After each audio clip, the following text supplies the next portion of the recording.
오늘 영화는 맵고 뜨겁게입니다. 제목만 보면 무슨 음식 영화인 것처럼 그렇게 알고 수 있지만 사실은 영어 제목은 욜로라는 영화인데요. 욜로라는 말은 아시다시피 우리의 삶이 하나뿐이다라는, 그래서 욜로가 좀 다른 의미로 쓰이기도 하지만 우리의 삶이 하나이기 때문에 그 하나뿐인 삶을 소중히 여기고 맵고 뜨겁게 너의 삶을 최선을 다해서 경주해 보지 않겠느냐라는 메시지가 사실은 영화 속에 담겨져 있습니다.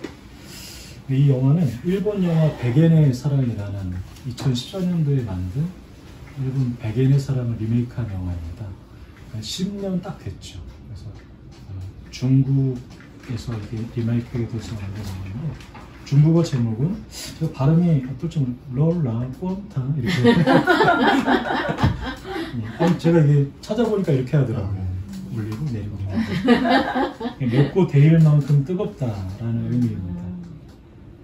삶이 완전히 식어버린 주인공 러잉이라고도 하는데 러잉이 등장을 합니다. 근데 러잉은 대학 졸업 후에 잠시 동안 취직을 해서 일한 뒤에 근 10년 동안 거의 백수로 삶을 머무르게 됩니다. 집에서만 머무릅니다. 우리가 집순이라고도 보통 하고, 혹은 약간 사회적 은둔에서 히키코모리 이렇게 그 표현을 하는 은둔형 외톨이라고 볼 수 있는 그런 등장인물입니다. 32살이고요. 백수로 지내오면서 가족 간의 갈등을 막 겪어요.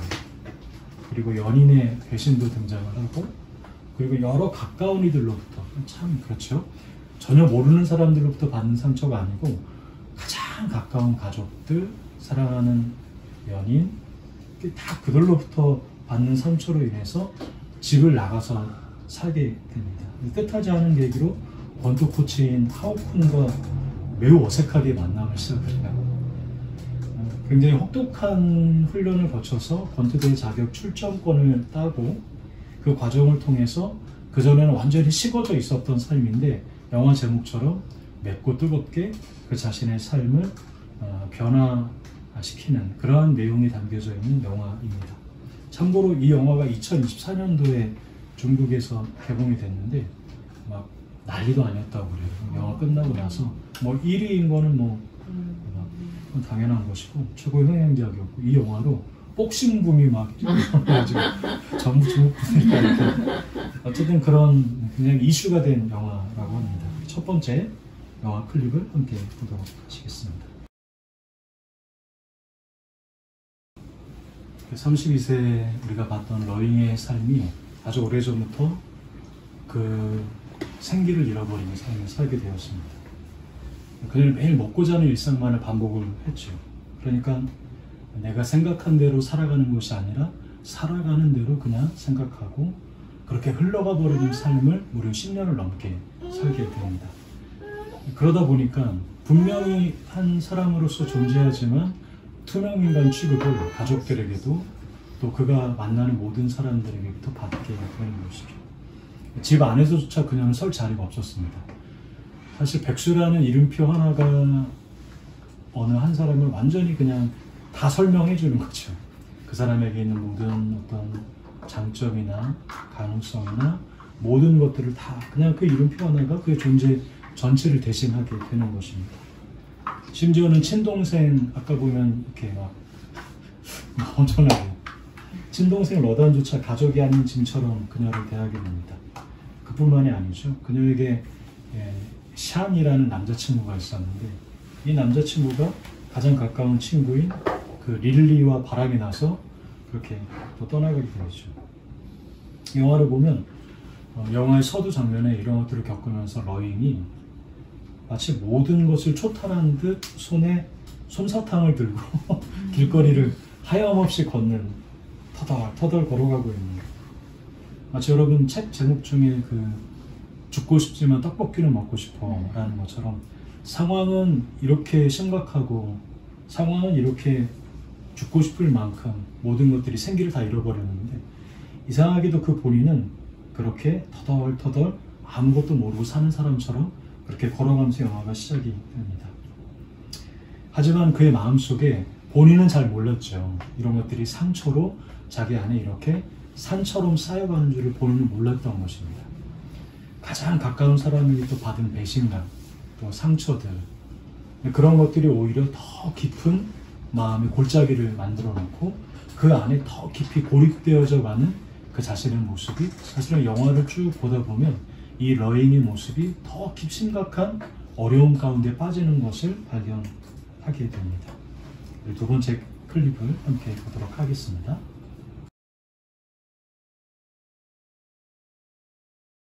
네, 영화 속 권투 코치로 나오는 하우쿤이 이 러잉을 만난 원래 이유는 이제 회원권을 팔려고 그렇게 만나게 되었는데, 그게 계기가 되어서 두 사람의 마음이 조금씩 이렇게 열리게 됩니다. 근데 러잉은 좋아하게 된 하우쿤에게서 한 번 더 깊은 상처를 받아요. 돈 앞에 꿈을 저버린, 이렇게 본인의 꿈도 얘기하고, 그 모습에 사실은 반한 것 같아요. 그런데 막상 중요한 경기에서 돈 앞에 허무하게 무너져 버리는 그를 보면서 이렇게 묻죠. 권투가 꿈 아니었어요? 이렇게 묻습니다. 근데 그렇게 묻는 러잉의 표정을 자세히 보면 굉장히 어떤 실망도 있고 기대도 있는데 풀이 꺾이는 것처럼 보이기도 하고, 그러니까 안쓰러워하는 애정도 있으면서도 슬픔이 동시에 담겨져 있는 그런 표정이 사실은 저는 보면서 좀 느껴졌는데요. 가까운 이들에게 받는 상처, 또 그런 상처로 자신의 삶을 살았던 인물이 사실은 성경에도 존재하게 됩니다. 바로 그 인물이 오늘 본문에 우리가 읽었던 요셉입니다. 창세기 37장에서 우리가 알다시피 요셉은 형들의 질투를 받게 되죠. 그 결과 어떻게 되냐면 한 가족인 형제들에게 버려집니다. 애굽의 상인에게 팔리게 되죠. 그리고 나서 그뿐만이 아니죠. 그 이후의 과정도 우리가 너무 잘 알고 있는데, 창세기 39장에 보면 보디발의 집에 누명을 씌우게 됩니다. 누명을 받아서 아주 중요한 관리자였던 중간 관리자의 역할을 요셉이 잘했는데, 보디발 아내의 유혹으로 인해서 그만큼 모든 게 다 누명을 쓰고 감옥에 갇혀지게 됩니다. 그러니까 요셉의 입장에서는 뭐냐면 자신의 전부를 다 바쳐서 일했던 신뢰하는 주인의 아내로부터 깊은 상처를 받게 된 거예요. 그런 누명을 받게 된 것입니다. 그뿐만이 아니었습니다. 요셉이 감옥에 있을 때 감옥 안에서 술 맡은 관원과 떡 맡은 관원을 만나지 않습니까? 근데 어떻게 됐냐면 술 맡은 관원이 바로 앞에서 복직이 되었는데, 복직이 되면 자신을 기억해달라고 요셉이 요청을 하게 되죠. 근데 어떻게 되냐면 술 맡은 관원은 아주 그냥 새까맣게 다 잊어버립니다. 여러분, 얼마나 요셉의 마음이 어땠을까? 저는 그런 생각을 좀 해볼 때 가장 가까운 형제, 또 자기가 최선을 다했던 어떤 상사의 가정으로부터, 또 그렇게 간절한 때에 부탁을 했던 사람들로부터 다 외면을 받은 그러한 답답함, 또 그런 상처가 고스란히 요셉에게 있는 것이, 그게 자연스러운 모습이지 않았을까 생각이 듭니다. 그러니까 사람들에게 요셉은 무엇이냐면 필요할 때는 찾다가도 막상 자기 입장에서는 전혀 기억이 나지 않는 그런 그림자 같은 존재, 바로 그가 요셉이었던 것이죠. 형제들에게 팔린 시점, 그러니까 성경은 그 나이를 17살 정도로 이야기를 합니다. 그리고 총리로 임명되는 나이가 30세니까 기근이 시작되어서 총리가 된 이후에 형제들이 애굽으로 와서 만난 시점까지 계산을 하면 약 21년 동안 요셉은 이러한 상처들을 고스란히 마음속에 가지고 기억하면서 살았다라고 볼 수가 있는 것이겠죠. 오늘 우리가 읽던 본문에서 요셉은 그런 21년의 시간이 지나고 나서 형들과 만나는 그 첫 대면의 자리에서 이렇게 말합니다. 오늘 본문 7절과 8절인데요. 제가 한번 읽어드립니다. 하나님이 나를 형님들보다 앞서서 보내신 것은 하나님이 크나큰 구원을 베푸셔서 형님들의 목숨을 지켜주시려는 것이고, 또 형님들의 자손을 이 세상에 살아남게 하시려는 것입니다. 그러므로 실제로 나를 이리로 보낸 것은 형님들이 아니라 하나님이십니다. 하나님이 나를 이리로 보내셔서 바로의 아버지가 되게 하시고 바로의 온 집안의 최고의 어른이 되게 하시고 이집트 온 땅의 통치자로 세우신 것입니다. 여러분 요셉의 이 고백을 우리가 찬찬히 살펴보면 요셉의 이 고백 안에는 어떠한 그 앙금도 전혀 남아있지 않습니다. 피비린내 나는 어떤 복수, 그거를 기억해내서 마침내 그것을 내가 갚아주겠다라는 어떤 인간적인 울분이나 마음속에 어떠한 것도 남아있지 않는 자의 고백처럼 들리게 되는 것이죠. 내가 한번 내 억울함을 풀어보리라 하는 몸부림도 전혀 느껴지지가 않습니다. 여러분, 저는 요셉의 이 부분을 대하면 대할수록 참 놀랍고 신비한 부분이라고 생각을 합니다. 왜냐하면 우리의 모습과는 너무 다른 모습이기 때문인 것이죠. 그런 관점에서 영화 속 우리가 봐왔던 러잉을 자세히 보면 이상하게도 러잉도 그러한 모습을 좀 유지하고 있는 것 같습니다. 다른이들을 향한 울분이나 복수, 억울함 이런 것들이 여전히 그에게 있지만 그것이 그를 완전히 사로잡아서 복수의 화신으로 만들거나 그 마음에 칼을 갈거나 이를 악물고 그것들을 고집하면서 울분을 토해내듯이 그렇게 지내는 모습이 이 러잉에게도 전혀 느껴지지가 않기 때문인 것입니다. 저는 이 부분이 참 놀라운 부분이 아닐까라고 생각을 하게 되었습니다. 우리 세 번째 영화 클립을 함께 보도록 하시겠습니다. 네, 영화 속 러잉은 사촌 더우더우가 PD인 구직 프로그램에 출연을 합니다. 근데 그 영상이 악의적으로 악마의 편집이 됩니다. 그래서 이렇게 옮겨가고 이렇게 해서 의도적으로 이런 편집을 사람들에게 충격을 주고자 이슈를 끌고자 근데 이 일로 인해서 그녀의 상처에 더 기름을 붓게 돼요. 믿었던 사람에게 받은 깊은 상처가 여전히 러잉에게 계속 산처럼 조금씩 쌓이고 있는 것입니다. 그 절망의 순간 그녀에게 한 장의 팜플렛의 메시지가 다가옵니다. 휙 날아와서 창문에 딱 붙는데 그 글이 무엇이냐면 이겨본 적 있습니까? 단 한 번이라도 이런 메시지인 것이죠. 단순한 권투회원 모집 문구가 아니었습니다. 삶의 무게에 눌려서 그대로 그냥 쓰러질 뻔한 러인 스스로를 넘어서게 하는 질문이었고 그리고 동시에 자기에게도 스스로 묻는 그런 질문이었던 것이죠. 그래서 러인은 결국 이 과정을 거쳐서 한번 싸워보고 싶다, 한번 이겨보고 싶다라는 생각을 품게 됩니다. 성경 속 요셉의 경우도 저는 그러했다라고 생각을 합니다. 가장 가까운 형제들에 의해서 구덩이에 의해서 던져지죠. 노예로 팔려갑니다. 그리고 주인 집 아내의 누명으로 억울한 옥살이를 하고 배신과 고통 속에서 무려 13년이라는 우리가 헤아릴 수 없는 시간을 지내게 되는 것입니다. 그런데 요셉은 그 상처에 그냥 그대로 매여만 있지 않았습니다. 그 상처 가운데 자신의 발목을 매여 있지 않고 그 상처에 그대로 눌려서 자신을 이렇게 구덩이에 던진 것 같은 이들을 향해서 울분이라든지 복수라든지 억울함에만 멈추어 서서 있었던 것이 아니죠. 요셉은 그의 삶의 방향이 스스로를 넘어서는 그 자리까지 나아가게 된 것입니다. 근데 그것이 어느 날 갑자기 된 것이 아니라는 얘기예요. 요셉의 삶에는 무려 21년이라는 여정의 기간 동안에 그러한 과정과 그러한 회복의 시간이 그에게 있었던 것이죠. 이것이 우리가 성경을 통해서 요셉을 봐야 할 때 진정으로 주목해야 되는 요셉의 시기였던 것입니다. 영화 속으로 돌아가면 러잉도 그렇게 자신을 짓누르던 상처를 넘어서게 됩니다. 네 번째 클립을 함께 보도록 하시겠습니다. 러잉은 권투 선수가 되기 위해서 연습과 훈련에 매진하게 됩니다. 근데 수많은 실패와 자격미달을 겪게 되죠. 포기하지 않고 마침내 선수 자격을 얻게 됩니다. 링에 서게 되죠. 그러던 어느 날 우연하게 자신을 떠나 하오쿤을 다시 만나게 됩니다. 자신을 권투를 하는 이유를 이렇게 담담하게 얘기합니다. 한 번쯤 이겨보고 싶어서 이렇게 얘기합니다.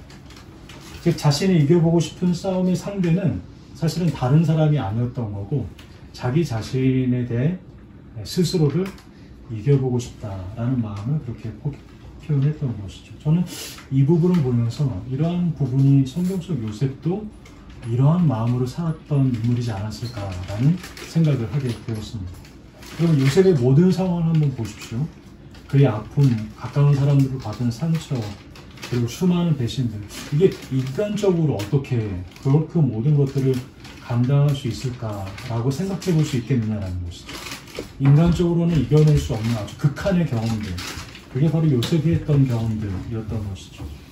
그런데 여러분, 요셉을 보면 이상하게도 전혀 그런 마음의 울분이 보이지가 않아요.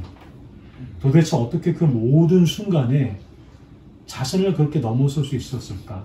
물론 우리는 그 모든 것이 하나님의 은혜 안에서 요셉에게 이루어진 것을 믿고 신뢰하고 고백을 하지만, 조금 더 깊게 그의 삶을 들여다보면 도대체 어떤 경험이 요셉으로 하여금 그렇게 모든 사람들을 품어낼 수 있고 스스로를 이겨내고자 하는 마음이었을까를 생각하게 되는 것입니다. 그러면서 저는 그 결정적인 사건이 바로 형들에 의해서 구덩이에 던져진 창세기 37장의 구덩이 경험이지 않았을까라는 생각을 하게 되었습니다. 우리는 보통 그 부분을 읽을 때 그냥 쓱 지나가죠. 그런데 형들에 의해서 자신이 구덩이 그 깊은 곳에 떨어져 버렸을 때 그 요셉의 그 경험이 요셉에게 있어서는 그의 삶의 전무후무한 매우 중요한 삶의 경험이지 않았을까. 왜냐하면 구덩이라는 것은 죽음을 상징하는 경험이거든요. 자기 앞날이 어떻게 이끌어갈지를 전혀 예측할 수 없는 죽음의 경험입니다. 스스로가 던져진 건 스스로가 내려간 건 아니지만 누군가에 의해서 던져졌을 때 그는 그 구덩이 안에서 자신의 삶을 비로소 직면하게 된 것이에요. 그리고 자신의 삶에 함께 하시는 하나님을 다시금 그 안에서 이전과는 다른 시선으로 바라보았을 가능성이 크다라고 여겨지는 것이죠. 마치 창세기 32장에 보면 야곱에게도 그런 순간이 닥치지 않습니까? 야복강가에서 야곱이 하나님과 씨름하는 그 순간이, 여러분, 우리는 그냥 지나갔죠. 왜냐하면 우리에게는 우리와는 어찌 보면 상관없을 수 있다 느껴지지만 말이죠. 그러나 그 야복강가는 야곱에게 있어서는 구덩이의 경험을 했던 자리라고도 우리가 말할 수 있는 것입니다. 그러니까 하나님과의 특별한 시간, 하나님과의 특별한 만남, 그 굴곡의 시간, 그 시간이 깊은 구덩이를 통해서, 아픔과 상처의 시간을 통해서 하나님과의 만남으로 이어졌다라는 것을 우리가 요셉이 구덩이 안에서 경험했던 하나님 체험이지 않을까라고 여길 수가 있는 것이죠. 제가 이렇게 생각하게 된 근거가 무엇이었냐면, 참 신기하게도 창세기 37장을 기점으로 해서 창세기 37장에 요셉이 구덩이에 빠진 것을 기점으로 해서 그 전과 이후가 달라지는 한 가지 표현이 등장하는데, 그것이 무엇이냐면 요셉에 대해서 성경에서 표현하는 표현, 그러니까 요셉이 하나님과 함께하는 자라는 특별한 요셉에 대한 표현이 어디서부터 비롯되고 어디서부터 표현이 되냐면 37장의 구덩이 경험 이후에서부터 요셉을 향하여 어떻게 표현하냐면 하나님과 함께하는 자, 이렇게 표현을 합니다.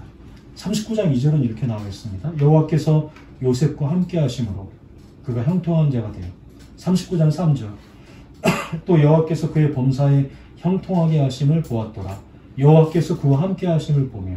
39장 21절 여호와께서 요셉과 함께 하시고.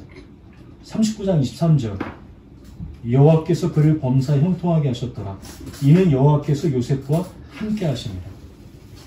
그러니까 구덩이 경험 이후에 하나님께서 요셉을 뭐라고 표현하시냐면 여호와께서 요셉과 함께 하심으로, 이렇게 성경은 기록하고 표현하고 있는 것입니다. 그러니까 깊은 구덩이 안에서 죽음의 절망을 마주한 요셉, 영화 속으로 돌아와서 보면 스스로 깊은 곳으로 떨어진 러인, 스스로 그 절망 가운데 스스로 깊은 곳에 떨어진 러인 모두에게 그들은 깊은 웅덩이를 마주하게 된 것입니다.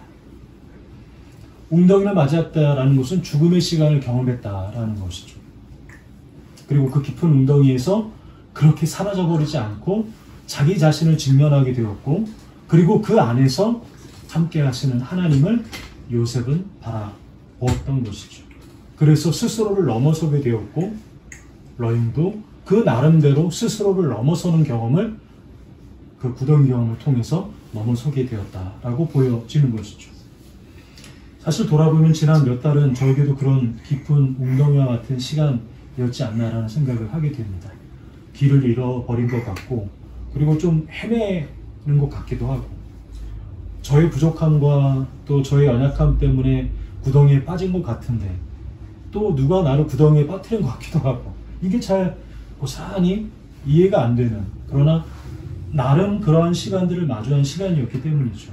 그런데 여러분, 구덩이에 빠져서 구덩이에만 주저앉는 것이 아니라 그 구덩이, 웅덩이의 경험 속에서 조금씩 무엇을 발견하냐면 스스로의 삶을 직면하게 되는 것이죠. 아, 내가 이런 연약함이 있고 내가 하나님 앞에서 이러한 부끄러운 모습이 있구나. 이런 부분들을 직면하면서 새롭게 인도하시는 하나님의 빛들을 경험하며 마주하게 되는 것입니다. 이제는 오히려 그래서 저는 지난 몇 달간의 시간이 너무 감사합니다.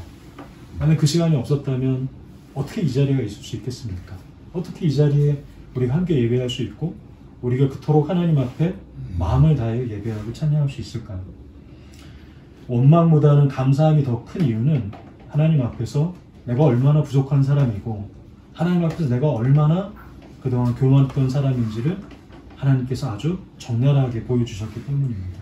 그리고 그 안에서 하나님이 준비하신 길을 조금씩 새롭게 발견하게 하셨기 때문인 것이죠. 여러분, 저만, 영화 속 러인만, 요셉만, 야곱만 그런 경험을 할까요? 저는 아니라고 생각합니다. 우리들 모두에게는 스스로가 작고 큰 웅덩이에 빠질 때가 참 많아요. 스스로의 잘못으로 빠질 때도 있고 누군가가 우리를 그 웅덩이로 밀어넣을 때도 있습니다. 그러나 그 웅덩이의 경험 속에서 나를 마주하고 하나님의 섬세하신 인도하심 가운데 직면하게 될 때 그 웅덩이는 새로운 빛과 새로운 소망의 열쇠가 되는 것이죠. 다섯 번째 영화 클립을 함께 보도록 하시겠습니다. 힘겹게 라운드를 이어가던 러잉이 챔피언의 결정적인 오른쪽 펀치를 맞고 쓰러지게 됩니다. 링바닥에 쓰러진 그 짧은 순간 지나온 시간들이 영화처럼 다 지나가죠. 동생과의 다툼의 자리에서 동생을 위해서 아파트 각서에 서명한 일부터 자신의 남자친구를 빼앗은 절친의 결혼식에 그들의 부탁으로 마지못해 참석했던 일, 또 코치가 뱉은 무시와 조롱의 말, 또 악의적으로 편집된 방송에 자신을 내몰았던 사실 이 모든 기억들이 다 그 짧은 시간 안에 다 떠오르게 됩니다. 그리고 자살을 시도했던 일도 떠올리게 되죠. 4층에서 떨어졌는데 네, 죽지 않고 불사시처럼 살아나서 몸과 마음이 모두 아프다고 말하던 그녀의 모습을 보면서 구덩이에 떨어진 그 한 사람이 구덩이와 같은 장소를 지나왔던 이 러잉의 모습을 보게 되었습니다. 근데 바로 그곳에서 러잉은 그 자신을 넘어서게 되는 신비를 경험하게 되는 것입니다. 성경 속 요셉도 자신을 넘어서는 신비를 5절에, 본문 5절에 이렇게 이야기합니다. 제가 읽어드립니다. 그러나 이제는 걱정하지 마십시오. 자책하지도 마십시오. 형님들이 나를 이곳에 팔아 넘기긴 하였습니다만 그것은 하나님이 형님들보다 앞서서 나를 여기에 보내셔서 우리의 목숨을 살려주시려고 그렇게 하신 것입니다. 여러분, 이미 승리한 사람의 어떤 이야기지 않겠습니까? 상처를 넘어선 사람만이 할 수 있는 이야기, 이미 스스로의 분노와 억울함을 다 넘어선 사람만이 누릴 수 있는 승자의 고백인 것입니다. 우리 마지막 6번째 클립 함께 보도록 하겠습니다.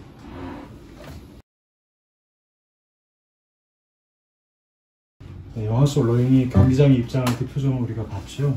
이미 게임을 하기 전에 이미 승자의 표정이지 않습니까?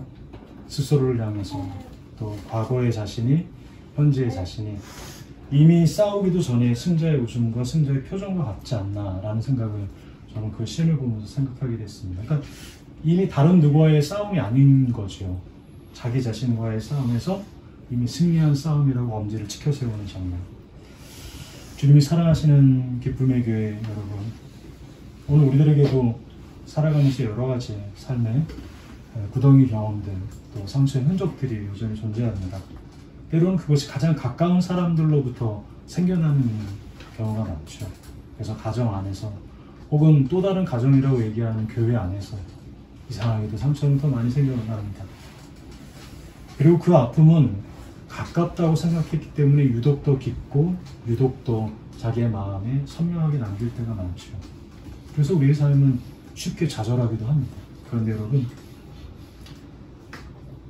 그 상처를 넘어서게 하시는 분이 하나님이시라는 사실을 우리는 오늘 말씀을 통해서 기억하면 좋겠습니다. 그리고 그 삶의 무게에 짓눌려서 그 깊은 웅덩이에서 헤매는 것이 아니라 깊은 웅덩이에 던져졌지만 그런 우리들을 다시 상처와 함께 주님께서 우리에게 이렇게 한번 권유하고 말씀하시는 게 아닐까라는 생각을 영화를 보면서 하게 되었습니다.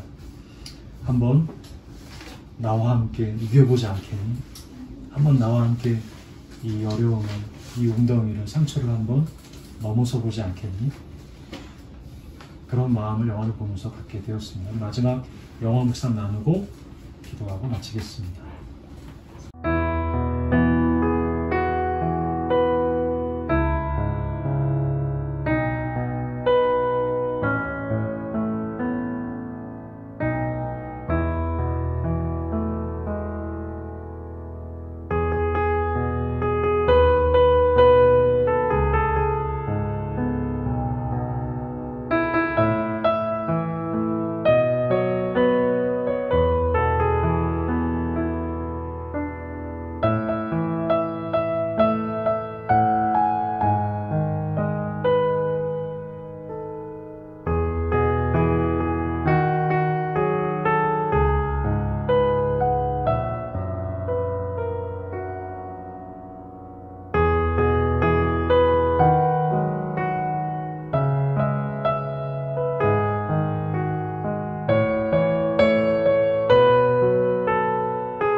우리가 지나온 여러 구덩이 속에서도 하나님의 손길은 결코 우리들을 놓지 않으셨습니다.